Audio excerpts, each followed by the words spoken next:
Ya, pusingan yang kedua dalam ruangan kecap Melayu ataupun cakap dengan bahasa Melayu, dan saya bersama dengan saya, dan hari ini saya bersorangan sebab saudara Tuan Amin tu dekat meeting mana tak ada mesyuarat bersama dengan pelajar-pelajar. Dan hari ini juga satu hari yang kita baru sudah buat ngan di di Menara Selamat Selatan, Selamat Pengnara kemarin ni, sebab ramai kita sangat mari di dalam untuk kita nak ada seher dalam nak capur tangan dalam untuk nak nak membesarkan kerjasama kita ni dalam antara fak kita dan di antara Y Channel juga. Dan mereka juga ni saudara yang dikasih sekalian, ada juga Ustaz Dr. Ismail Lutfi sebagai Rektor Universiti Islam Jala pun juga syarah, orang panggil ada syarahan bagi waktu petai kemarin ni dah, juga sangat ambil berat di segi tajuk Ummatun Wahidah, tajuk nak buat ummah ni jadi bersatu, tak ada perbalahan walaupun ada perbezaan sekalipun, kita tak ada perselisihan itu seperti benalah tu benda biasa sekali, tapi tak membawa kepada perbalahan.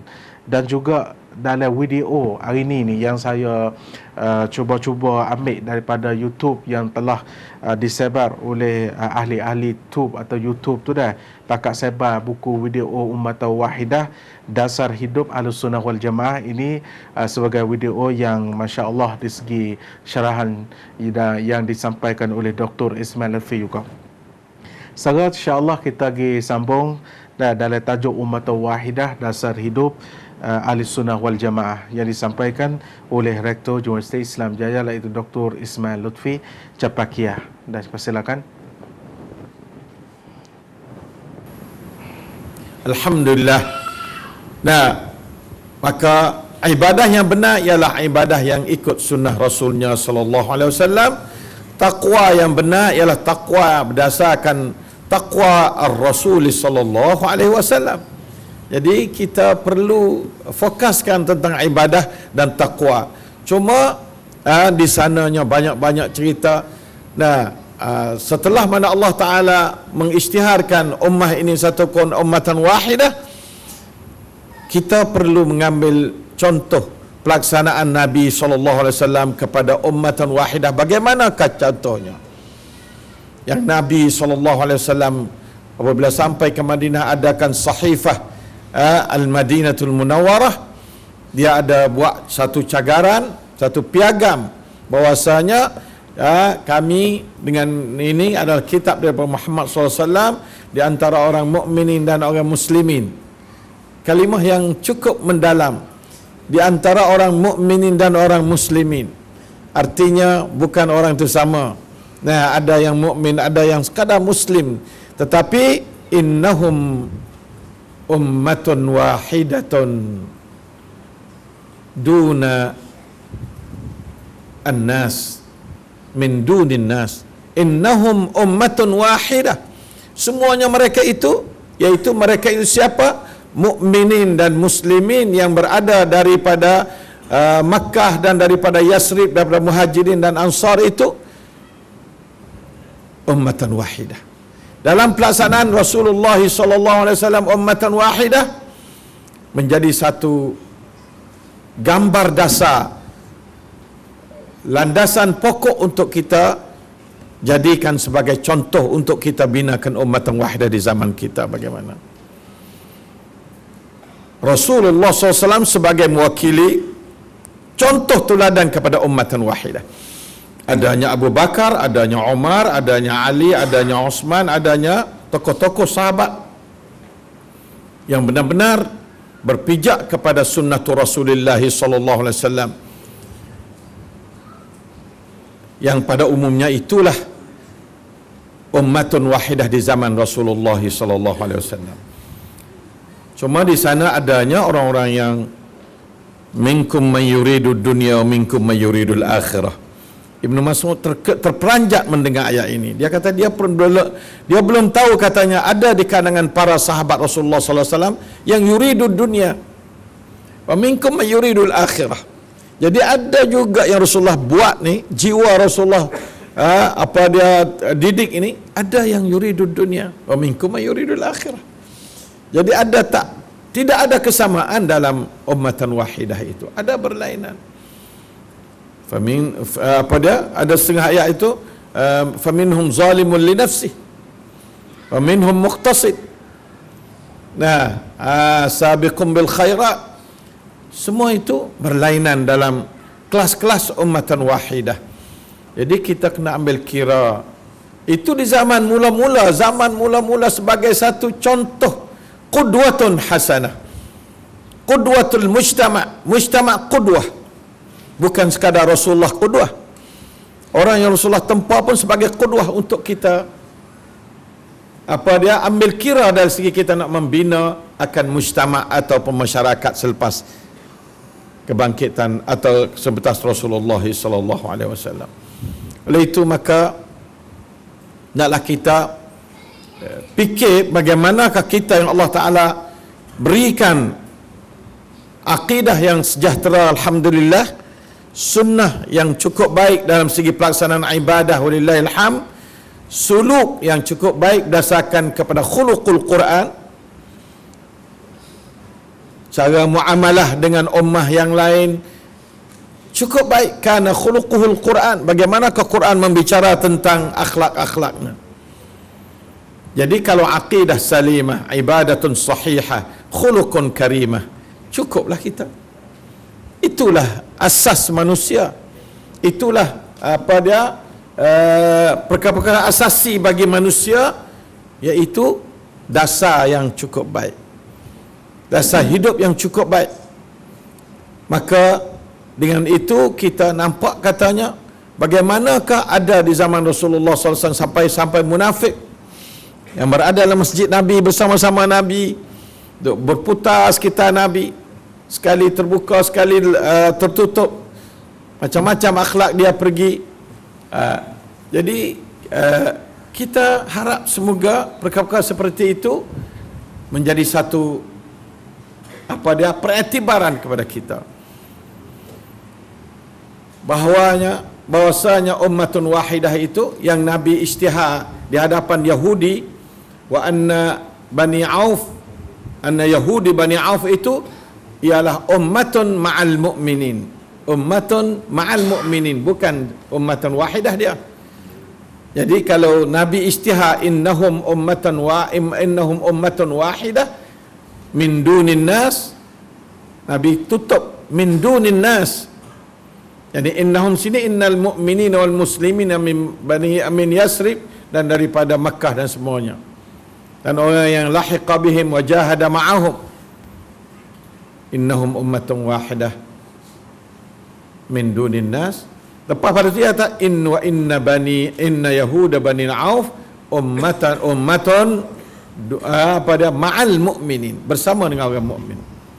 Berarti Nabi adakan piagam tanda tangan setia di antara perjanjian di antara orang mukmin selaku ummatan wahidah dengan orang-orang Yahudi yang bukan dari ummatan wahidah. Oleh itu maka ikhwan yang sekalian, kita sekarang pun macam tu juga. Lepas pada tu ummatan wahidah macam-macam diserang, dilandai oleh macam-macam penyakit, terutama penyakit-penyakit jiwa, hubbud dunia, hubbur riasah, macam-macam penyakit masuk dalam ummatan wahidah. Dengan sebab itu timbulnya bermacam-macam, terutama di zaman belakang-belakang ini, zaman yang Nabi menjawab kepada Huzaifah ibn al-Yaman, kata fihi khairun ada lagi selepas pada syar, tetapi wa fihi dakhan. Oh, itu masalah sekali. Itu mungkin paling baik kita zaman itu, kita hari ini paling kita bernasib baik kita zaman ummatun wahidah yang fihi dakhan. Ummatun wahidah, tapi dalam ummatun wahidah itu adanya dakhan. La ilaha illallah. Adanya orang-orang yang separuh ingin kepada ingin kepada sunnah, dan ada yang masih terpengaruh bid'ah-bid'ah yang ada pada zaman itu. Itu jelas sekali hadis sahih yang dikeluarkan oleh Sahih Bukhari dan Muslim. Jadi kita makna dakhan ialah hati yang rosak terhadap Islam atau hati dendam terhadap yang lain sebagai isyarat bahawa kebaikan al-khair yang datang setelah asyar itu bukanlah kebaikan al-Islam yang bersih 100%, bahkan bercampur aduk secara kotor. Bukanlah seperti kebaikan Islam di zaman Rasulullah sallallahu alaihi wasallam. Jadi Islam sudah darajat kualiti orang berpegang dengannya itu sudah jadi lontor, sudah jadi kurang. Jadi baginda menjawab, ma dakhanu, apakah dakhannya bila soalan itu? Baginda kata, qaumun yahduna bighairi hadi wa yastannuna bighairi sunnati. Tapi itu adalah khair. Nabi kata khair wa fihi dakhan. Ini yang kita susah untuk kita nak mencari kebersihan Islam secara 100% adalah satu perkara yang cukup sulit di zaman sekarang. Jadi mengambil kira masalah zaman dakhan adalah satu perkara yang penting bagi kita pimpinan ke arah nak cetak ataupun lahirkan ummatan wahidah. Banyak pendapat-pendapat yang saya tulis. Saya terima kasih kepada Ustazah Asma Fatimah binti Fajar yang mana menterjemahkan buku saya kepada Latin. Jadi saya bagi yang baru lagi. Ini saya tambah sekitar ada 30 halaman lebih banyak lagi sebagai suatu pendetailan kepada pengertian ummah. Ini pun belum siap lagi. Sambil-sambil kita mencari, fikir. Sebab benda-benda seperti ini, benda yang baru ditaja sampai di zaman sekarang. Banyak kita lalai masalah ummatan wahidah. Sedangkan benda ini ditaja oleh Al-Quran dan oleh sunnah Rasulullah sallallahu alaihi wasallam dalam pembinaan ummah di zaman baginda sallallahu alaihi wasallam. Kita perlu kepada macam-macam hari inilah kita adakan tema ummatan wahidah. Para doktor-doktor kita ramai, para cendekiawan kita ramai, pada ulama kita ramai. Bagaimana kita nak cuba cari jalan keluar melalui selokan-selokan seperti ini, terutama dengan umat-umat yang melihat kita sebagai orang yang macam-macam cerita kepada kita ini. Jadi kita nak cuba gunakan tema ummatan wahidah supaya kita boleh bersama-sama dengan mereka dengan mengambil kira kedhaifan ummah di zaman sekarang. Itu maka saya berharaplah kepada pemimpin-pemimpin kita berfikir dengan cukup serius akan tema ini, cara manakah wadah ummatan wahidah dalam memahami Quran dan Sunnah dan dalam kita nak cuba menangkapi hakikat ummah di zaman sekarang supaya kita benar-benar boleh menghayati ruhul ummata al-wahidah dalam kenyataan masyarakat umat Islam di zaman sekarang. Benda yang cukup susah kerana sebenarnya kita baru satu periode yang kita keluar daripada kelalaian, kelekaan dalam keadaan kita banyak dakhan, ada setengah lari nak tubik daripada dakhan, ini masih duduk dalam dakhan, ada setengahnya keluar setengah, masih ada setengah. Bagaimana kita nak pertimbangkan benda seperti ini dalam menegakkan ummatan wahidah? Benda seperti ini adalah perlu kepada satu kajian yang cukup besar, tidak cukup dengan sebuah buku yang saya karang, dan saya bukan artinya sebagai bahis pengkaji yang cukup teliti, tetapi saya harap kepada pengkaji-pengkaji yang lain cuba tolong kaji bagaimana cara kita nak memahami dengan secukup dalam dari usul asal kita masyarakat mujtama' Muhammad sallallahu alaihi wasallam madani di zaman Nabi sallallahu alaihi wasallam dengan mujtama' muasir yang penuh dengan dakhan dan penuh dengan permasalah-masalah penyakit-penyakit jiwa, penyakit nifaq. Zaman Nabi bagaimana dia cuba melayani dan mengurus dan merawati masalah-masalah nifaq dalam ummatan wahidah. Itu semua itu perlu kepada kita bersabar dan cuba mencari jalan untuk nak merintis di zaman yang cukup bahaya, zaman yang umat Islam sedang dipecah-pecahkan. Dirolkan supaya mudah untuk mereka mengatasi permasalahan ummah. Hari ini sangat jelas bagaimanakah kita berada dalam keadaan serempihan ummatan wahidah, sebelah sini sebelah, dan bagaimanakah peringkat kita nak menyatukan ummah dalam bentuk kulli dan juz'inya, dan bentuk asasiyatnya dan juz'iyatnya. Semuanya itu adalah perlu kepada ulama-ulama kita membuat suatu kajian serta bukakan minda-minda ummah, di samping kita bawa mereka kepada satu wadah atau beberapa wadah atau berbagai-bagai cara berfikir untuk kita dijunjungkan atau untuk kita cuba banggakan dengan peristihan Allah Ta'ala yang berbunyi, wa inna hadhihi ummatukum ummatan wahidah wa ana rabbukum fa'budun. Kalau tidak, maka sudah tentu kita akan banyak dipecah-pecahkan seperti mana berlaku di negeri-negeri Arab hari ini. Tapi sekali-sekala dia ingat, maka dia bersatu. Bahawa dia terlupa pula, dia balah pecah pula. Begitu keadaan. Sama-sama Islamiyun, dia banyak berpecah. Bagaimana kalau dengan orang yang tidak suka pada Islam, dia suka Islam kulit saja, tak mahu Islam yang lebih dalam, nanti dia rusaknya, kedudukan dia dan sebagainya. Itu pun ramai dalam ummatun wahidah kita yang berada di zaman sekarang. Oleh itu perlu kepada satu ijtihad muasir masalah pembinaan ummah di celah-celah kecelaruan dan kekacauan. Hari ini alhamdulillah kita sudah ada Quran, sudah banyak orang nak tegakkan sunnah berdasarkan kepada arahan Al-Quran. Tetapi bagaimanakah sunnah tadi kita boleh terapkan dalam semuanya? Apakah kita boleh menyamakan semua, ataupun kita terpaksa kena sabar dengan berbagai-bagai kelemahan ummah yang berada pada hari ini? Alhamdulillah, kalau kami di sebelah balik seberang sana, kami usaha supaya wadah-wadah ummatan wahidah diperluaskan dan menjadi satu benda yang mereka juga susah nak tolak bila kita gunakan ummatan wahidah.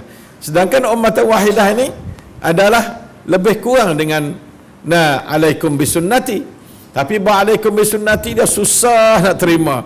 Dia kata puak sunnah, nak menolak mazhab, dia sayang mazhab. Dan memang tiap-tiap orang sayang kepada mazhab, sebab mazhab ni guru kita kan. Tetapi bukan kita nak menolak, cuma mereka sampai. Ya, rasanya cukup saudara yang dikasihi sekalian. Kita duduk dalam ruang yang kecek Melayu atau bercakap bahasa Melayu, dan itu adalah suara ataupun syarahan daripada Dr. Ismail Lutfi Kepakia.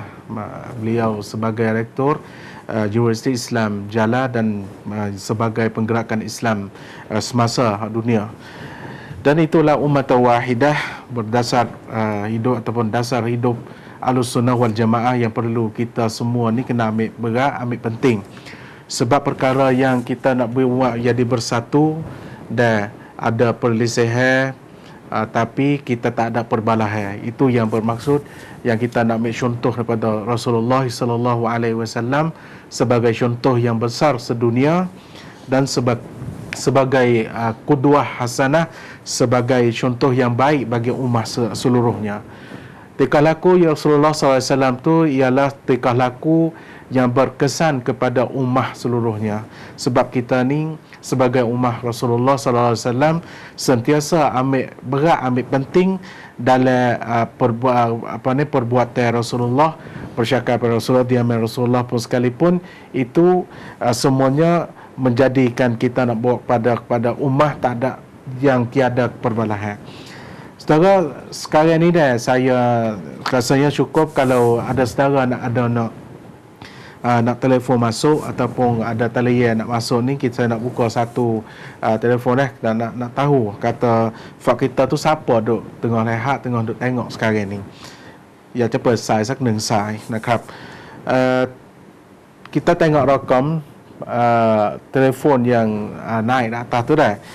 kalau siapa wasa nak tu, wasa nak kecek nak buat dengan saya satu side tu boleh, insya-Allah sebelum kita nak cuti ruangan kecek Melayu ataupun nak katuk ruangan ini, dan kita akan jumpa pula dalam hari Ahad depan ni dalam masa je juga pukul 4 pukul 4 sampai pukul 5 petang. Seperti biasa kita akan jumpa dengan saudara Tuan Amin dan Umaria juga bersama dengan saya, dan dalam khabar yang kita buat di Selamat Selatan tu ada gambar banyak, gambar kemesraan tu akan nak sebab kita tu nampaknya kebesaran itu ialah kebesaran umat wahidah. Itu sebagai rakam, sebagai nombor telefon 02735 4935 02735 4935. Kalau ada saudara kita ada nak buat dengan saya, ada soalan ataupun ada pendapat untuk kita nak tukar diskusikan sesama, boleh kita telefon masuk dan talian masuk untuk kita nak berbual samanya. Dan kalau tak ada siapa nak cuba tu masuk, tengok dah, sebab saudara kita beramai ni, tengok sekarang ni di Nara baru sudah maraya, dari jalan di Tani Pakak Girama, dan pihak kami bagi Y Channel terima kasih banyak-banyak dalam saudara semua tu, dan saudara tu ambil saya mengorban masa saudara semua tu duduk jauh atau mana pun.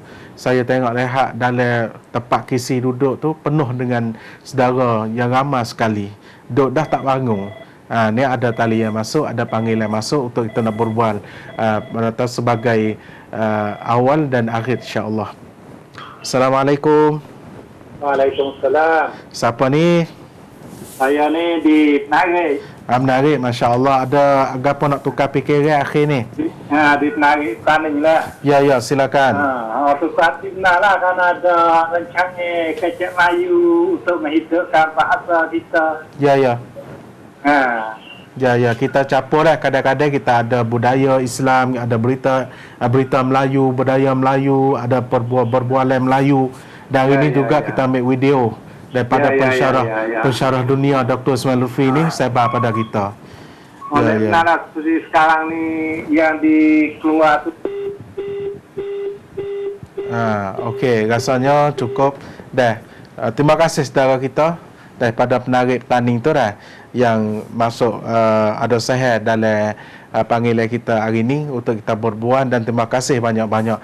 Dan insya-Allah kecek Melayu atau cakap dengan bahasa Melayu kita akan jumpa lagi dalam masa je pukul 4 sampai pukul 5 dalam hari Ahad, insya-Allah jumpa lagi. Dan saya undur diri dulu. Selamat petang dan sehingga kita berjumpa lagi, insya-Allah. Wabillahi taufik wal hidayah. Wassalamualaikum warahmatullahi wabarakatuh. Sana you ada payah li. Orang mak ngaji kuat. Saya tengok channel dah. Nak Nak cucu-cucu pergi dengan channel.